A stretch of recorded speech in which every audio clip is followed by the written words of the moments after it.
Oke, unjuk keterampilan untuk pelatihan pelaksanaan pekerjaan mekanikal di lapangan oleh Mikola Sinaga. Yang pertama itu penjelasan mengenai perencanaan manajemen proyek. Perencanaan manajemen proyek adalah suatu tahap awal yang sangat penting dalam siklus hidup sebuah proyek. Ini adalah proses yang merinci tujuan, rencana, dan strategi yang akan digunakan untuk mengelola dan menyelesaikan proyek dengan sukses. Perencanaan proyek secara umum melibatkan sejumlah langkah dan aspek yang penting. 3 hal yang biasanya ada dalam perencanaan proyek secara umum adalah yang pertama rencana proyek atau project plan. Rencana proyek adalah dokumen yang menggambarkan seluruh rincian proyek dari tujuan, ruang lingkup, jadwal, anggaran, sumber daya, tugas-tugas yang harus diselesaikan, dan tanggung jawab tim proyek. Rencana proyek memberikan panduan yang jelas terhadap bagaimana proyek akan dilaksanakan dan diawasi. Yang kedua adalah penjadwalan atau scheduling. Penjadwalan ini melibatkan pembuatan jadwal waktu yang menetapkan kapan setiap tugas atau aktivitas proyek harus dimulai dan diselesaikan. Jadwal ini mencakup estimasi waktu dan menentukan urutan tugas yang harus dilakukan. Penjadwalan membantu mengidentifikasi tanggal tenggat waktu atau deadline dari proyek. Yang ketiga ada anggaran. Anggaran proyek mencakup alokasi sumber daya finansial yang diperlukan untuk melaksanakan proyek. Ini mencakup perkiraan biaya untuk sumber daya seperti tenaga kerja, bahan, peralatan, dan biaya lain yang terkait dengan proyek. Anggaran membantu mengendalikan proyek dalam mengatur pengeluaran dan memastikan bahwa proyek akan tetap dalam batas anggaran yang telah ditetapkan. Untuk yang selanjutnya menjelaskan tentang analisa terhadap kelayakan proyek.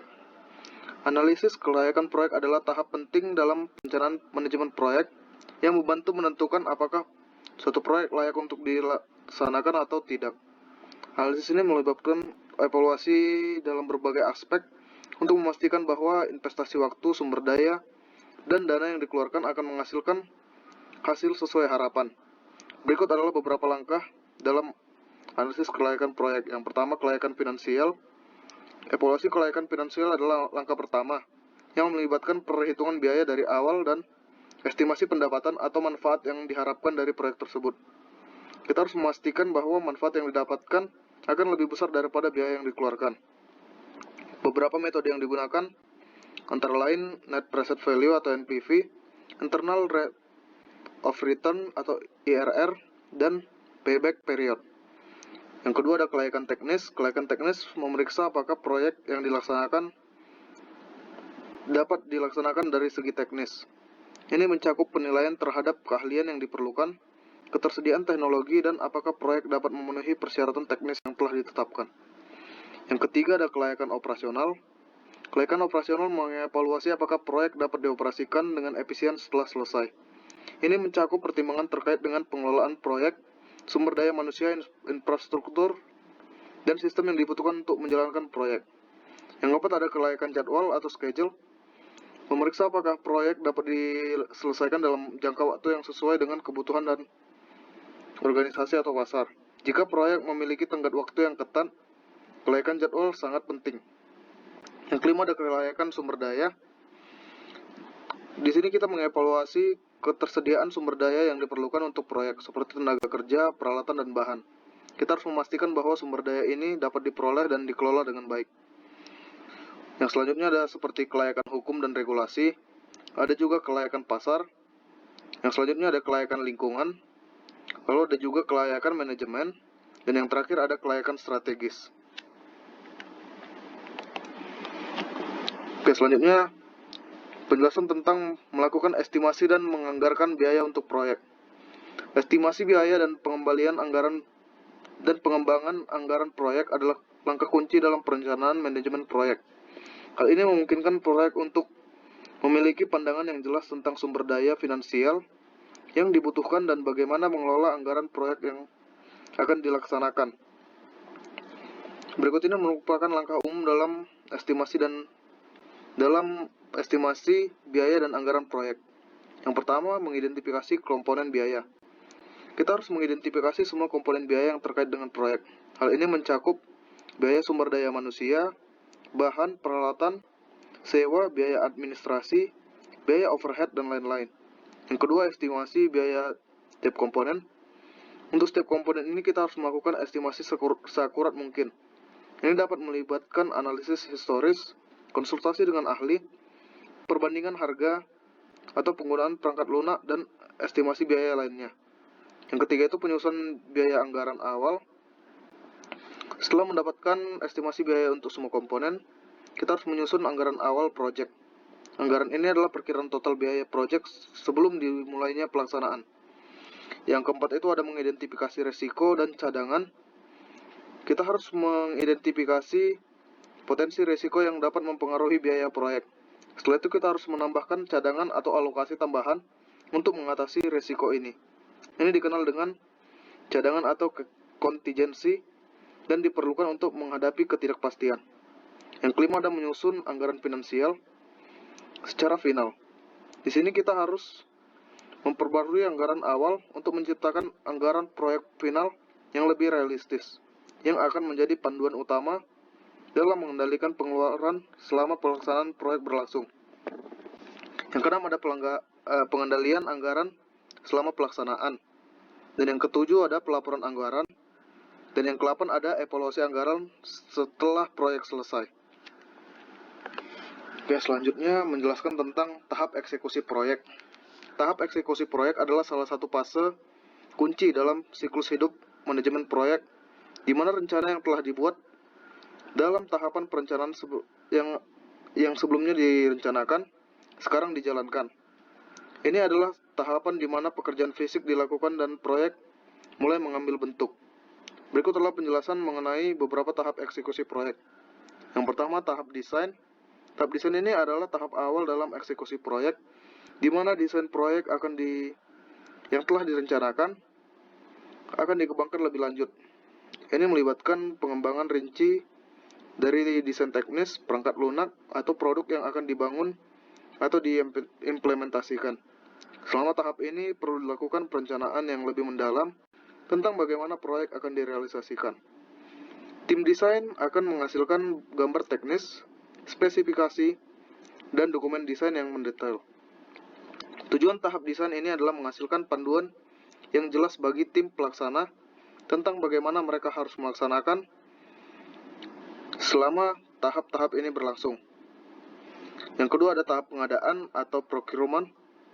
Tahap pengadaan ini adalah ketika organisasi mengidentifikasi, memilih, dan membeli sumber daya dan barang yang diperlukan untuk proyek. Ini mencakup pengadaan peralatan, bahan, perangkat lunak, dan layanan yang diperlukan.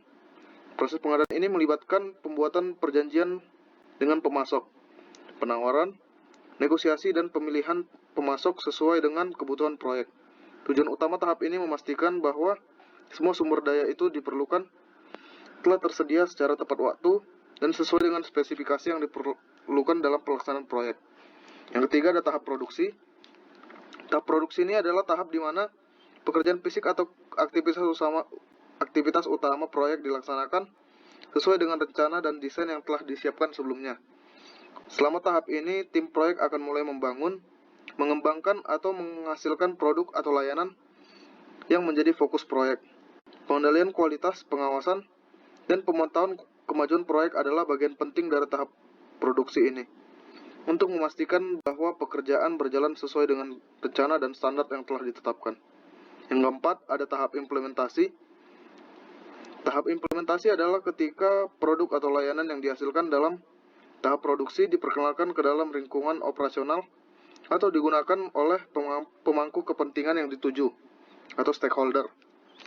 Ini bisa berarti meluncurkan perangkat lunak ke pengguna akhir, memasarkan produk baru, mengimplementasikan sistem baru dalam organisasi, atau mengoperasikan infrastruktur yang telah dibangun. Selama tahap ini, perlu memastikan bahwa semua aspek-aspek proyek berfungsi dengan baik dan memenuhi tujuan yang telah ditetapkan dalam perencanaan proyek. Oke, yang terakhir ada menjelaskan evaluasi dan audit dari sebuah proyek.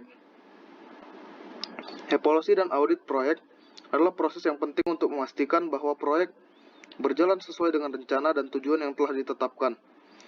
Mereka memberikan pemahaman yang lebih baik tentang kemajuan proyek, identifikasi masalah, pengurangan risiko, dan memberikan kesempatan untuk mengambil tindakan yang tepat untuk memastikan keberhasilan proyek. Dalam laporan evaluasi atau audit, informasi yang disajikan harus jujur, objektif, dan relevan agar pemangku kepentingan dapat membuat keputusan yang tepat mengenai proyek tersebut. Berikut ini ada beberapa isi laporan audit proyek. Yang pertama itu ada pendahuluan dan status sekarang. Pendahuluan dan status sekarang adalah bagian awal dari laporan evaluasi atau audit proyek. Ini memberikan gambaran umum tentang proyek, termasuk tujuan, ruang lingkup, dan latar belakang. Status sekarang menjelaskan kondisi proyek pada saat laporan dibuat. Informasi yang dapat disertakan dalam bagian ini termasuk ringkasan singkat mengenai tujuan proyek, anggaran, jadwal, dan pemangku kepentingan utama. Yang kedua ada status proyek di waktu yang akan datang. Bagian ini mencakup perkiraan tentang bagaimana proyek akan berkembang dan apa yang diharapkan terjadi di masa yang akan mendatang. Ini melibatkan perbandingan antara rencana awal dan perkembangan aktual proyek sampai saat ini.